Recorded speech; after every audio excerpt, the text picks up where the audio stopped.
In this video, we are going to take a look at one of the most commonly encountered transmission lines on printed circuit boards, the microstrip line. On the left-hand side of the screen, you'll see a diagram of a microstrip line layout. The top layer is a metal strip. The middle layer is a substrate with a dielectric constant of epsilon r, and the bottom layer is a ground plane. By knowing the thickness d of the substrate and the width w of the microstrip line, we can calculate the characteristic impedance of the line using the formula on the right-hand side on the screen. It's worth noting that in order to obtain more accurate results, we may also need to take into account the thickness of a metal strip, the roughness of the metal surface, and the loss of the substrate, etc. As a general rule of thumb, remember that the wider the line width, the lower the characteristic impedance will be. Conversely, the narrower the line width, the higher the line impedance will be. When it comes to designing the characteristic impedance, the first step is to obtain the material parameters of the substrate that will be used.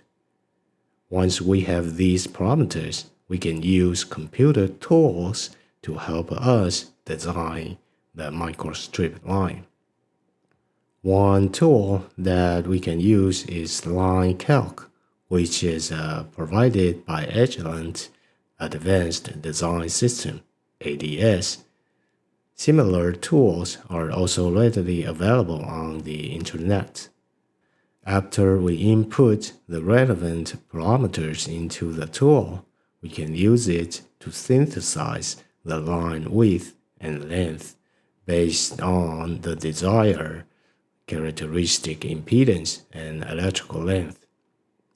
Additionally, we can also use the analyze function to determine the line impedance and electrical length if we already know its width and length. Some simulation software allows us to input the substrate information and use a microstrip line component to simulate its effect together with other circuits. This allows us to incorporate the effects of transmission lines into the original circuit design. This skill is essential for engineers working in the field of microwave and RF. However, it's worth noting that the line width calculated by the computer tool may not always correspond to the desired line impedance in the actual layout.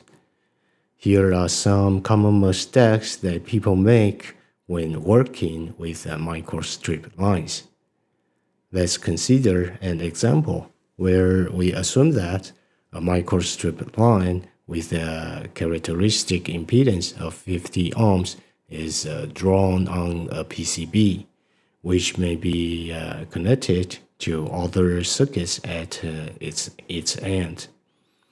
We use a software tool similar to the one described earlier to calculate the line's width W on the top layer. However, it's often overlooked that such tools make the assumption that the line and width of the substrate are infinite, and that the ground plane is also infinite when calculating the characteristic impedance. In real world, the area of a circuit board cannot be infinite, and it will always have boundaries. As a result, if we draw the microstrip line close to the board edge, there will be a more obvious fringing effect, and the line impedance will deviate from the designed 50 ohms. Another situation where the line impedance may deviate from the design value is when the board area is too small. There is another common scenario is when the microstrip line is placed too close to the ground plane on the same side, which also causes a deviation in the line impedance. Similarly, when ground is placed in the middle to isolate a noisy bus, it can cause the distribution of the electric field to change, leading to a coupling capacitance effect between the metal strip and the surrounding ground. And this in turn can cause the deviation of the characteristic impedance. In a similar case, when two metal strips are placed very close to each other, it can also cause the line impedance to deviate. In such cases, we can use the structure of coplanar strip lines to calculate the characteristic impedance of the lines. Another common mistake is when there is no ground plane on the back of the metal strip, which completely violates the assumptions of the microstrip line. In such cases, it is actually an antenna structure because the electric field is not concentrated in the substrate. In many cases, the circuit's geometry cannot be kept simple, and engineers use EM tools to help them verify the design when needed. The examples listed above are common mistakes to show you that not everything is fine by simply using tools like line calc.